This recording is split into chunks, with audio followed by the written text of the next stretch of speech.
لا حول ولا قوة الا باللہ العلی العظیم اعوذ باللہ من الشیطان الرجیم بسم اللہ الرحمن الرحیم نحمدہ ونصلی علی رسولہ الکریم وآلہ الطیبین الطاہرین۔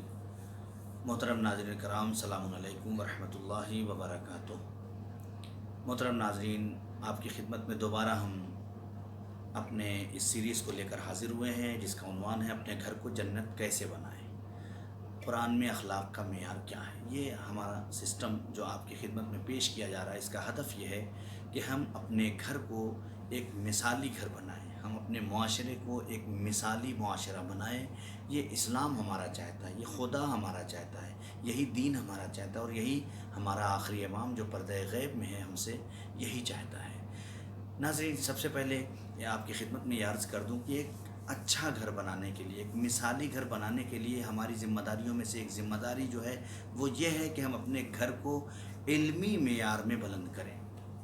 بہت اہم مرحلہ ہے یہ، یعنی اپنے گھر سے، اپنے سسٹم سے جو ہے وہ جہالت کو دور کریں۔ یہ سب سے پہلا مرحلہ ہے خوشی لانے کا، اپنے گھر کو مثالی بنانے کا۔ اگر اپنے گھر کو چاہتے ہیں کہ مثالی بنا دیں تو اپنے گھر سے غربت، اپنے گھر سے جہالت کو دور کریں۔ اگر جہالت دور نہیں ہوگی تو انسان کبھی خوش نہیں ہو سکتا، اس لیے کہ اپنے نبی کو دیکھ لیں، نبی کریم کو آپ اس دنیا میں کیوں بھیجا گیا؟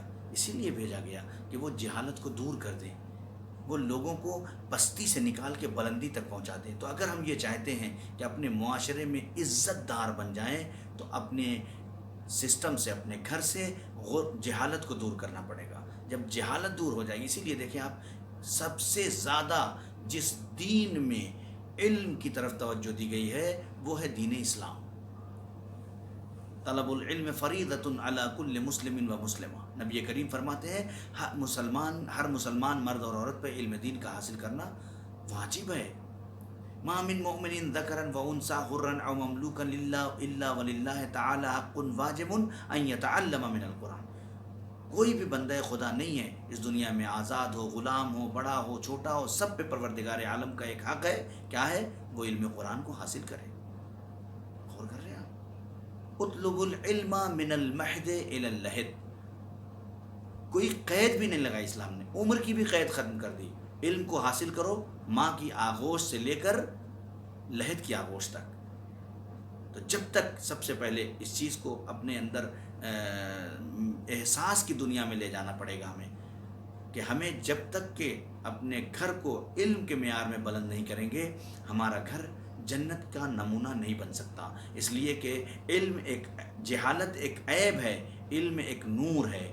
جہاں جہالت ہوگی وہاں پستی ہوگی، جہاں علم ہوگا وہاں بلندی ہوگی۔ اگر ہم یہ چاہتے ہیں کہ اپنے گھر کے معیار کو بلند کریں، اپنے معاشرے کے معیار کو بلند کریں، تو سب سے پہلا مرحلہ یہ ہے کہ ہم اپنے معاشرے میں، اپنے گھر میں علم کو، اپنے بچوں کے اندر ترغیب دیں، اپنے بچوں کو رغبت دلائیں علم حاصل کرنے کے لیے، اعلیٰ تعلیم حاصل کرنے کے لیے۔ ہمارے یہاں مشکل یہ ہے کہ بچے تھوڑے سے آگے پڑھ کے بڑھتے ہیں اور تھوڑا آگے جاتے ہیں تو وہ رک جاتے ہیں، نہ جانے کس ڈر سے، کمانے کے چکر میں، مال کے چکر میں، دوسرے مشکلات کے چکر میں پڑھائی کو چھوڑ دیتے ہیں، علم کو چھوڑ دیتے ہیں۔ نتیجہ کیا ہوتا ہے؟ جہاں تھے وہیں رہ جاتے ہیں، ترقی نہیں ہو پاتی ہے، پھر احساسات کی دنیا میں غرق ہونے لگتے ہیں، اور پھر دوبارہ وہی سسٹم جو پرانے لوگ کرتے آ رہے تھے اسی راہ پر یہ بھی چلنے لگتا ہے۔ لیکن اگر علم سے مالا مال ہوگا تو دنیا کو اس کی چاہت ہوگی، دنیا کو اس کی ضرورت ہوگی، اسے دنیا کی ضرورت نہیں ہوگی۔ لہٰذا سب سے پہلی ضرورت یہ ہے کہ ہم جہالت کو اپنے گھروں سے دور کریں۔ اس کے لیے کچھ بھی کرنا پڑے،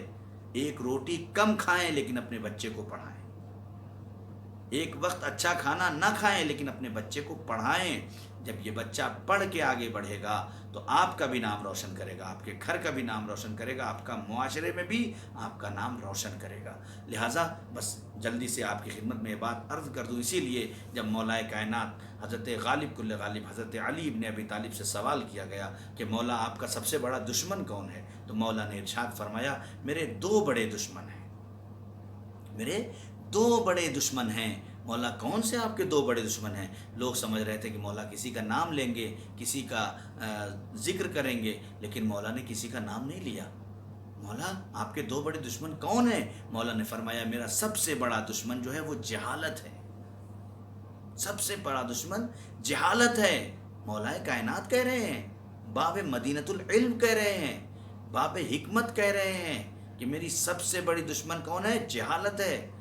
جو علی کے ماننے والے ہیں ان کے گھر میں جہالت نہیں ہونی چاہیے، جو علی کے چاہنے والے ہیں ان کے گھر میں جاہل نام کا کوئی شائبہ نہیں ہونا چاہیے۔ اگر علی کو سچا مانتے ہو، علی کا عقیدہ رکھتے ہو، علی کو امام مانتے ہیں، تو ہمیں چاہیے کہ ہم اپنے بچوں کو علم سے آراستہ کریں، اس لیے کہ علی کون ہے؟ نبی کریم نے فرمایا انا مدینۃ العلم وعلی بابھا، میں شہر علم ہوں اور علی اس کا دروازہ ہے۔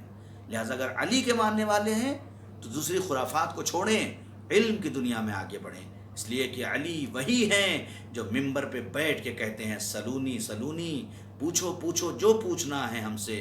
اگر میرے سامنے مسند قضا بچھا دی جائے تو میں توریت والوں کو توریت سے، انجیل والوں کو انجیل سے، قرآن والوں کو قرآن سے جواب دوں گا۔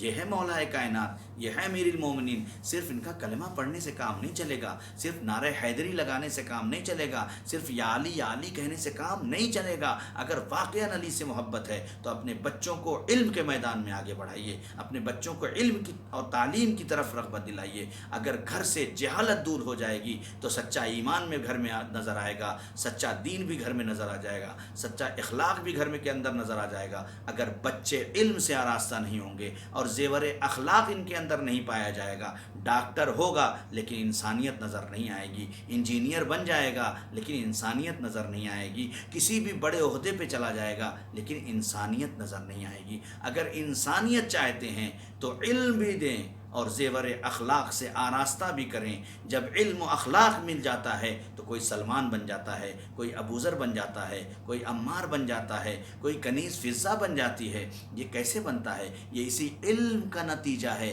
اسی علم کے ذریعے سے ہے۔ تو دو چیزیں مولا کائنات کی دشمن ہیں، پہلی جہالت ہے، دوسری غربت ہے۔ میرے نوجوانوں، میرے بزرگوں، میرے بچوں، عہد کر لو کہ ہم اپنے گھروں سے غربت کو بھی دور کریں گے، ہم اپنے گھروں سے جہالت کو بھی دور کریں گے۔ جب جہالت دور کریں گے اور علم حاصل کریں گے، علم حاصل کرتے چلے جائیں گے تو غربت خود بخود دور ہوتی چلی جائے گی۔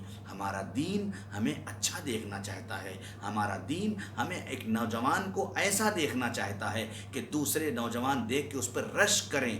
ہمیں اس لیے نہیں بنایا گیا تھا کہ ہم کسی کی روٹی کی طرف نگاہ کرتے ہوئے رہ جائیں، ہمیں اس لیے بنایا گیا تھا کہ ہم دوسروں کو روٹیاں پہنچائیں۔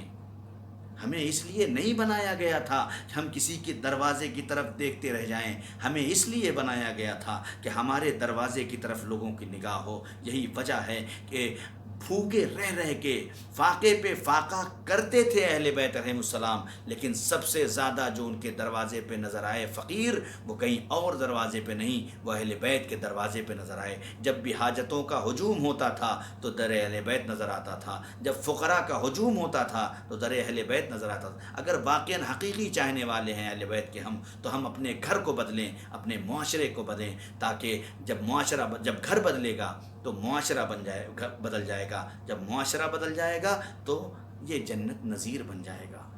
لہٰذا ہم دو عہد کر لیں، ایک اپنے یہاں سے جہالت کو دور کرنا ہے، دوسرا اپنے یہاں سے غربت کو دور کرنا ہے۔ والسلام علیکم ورحمۃ اللہ وبرکاتہ۔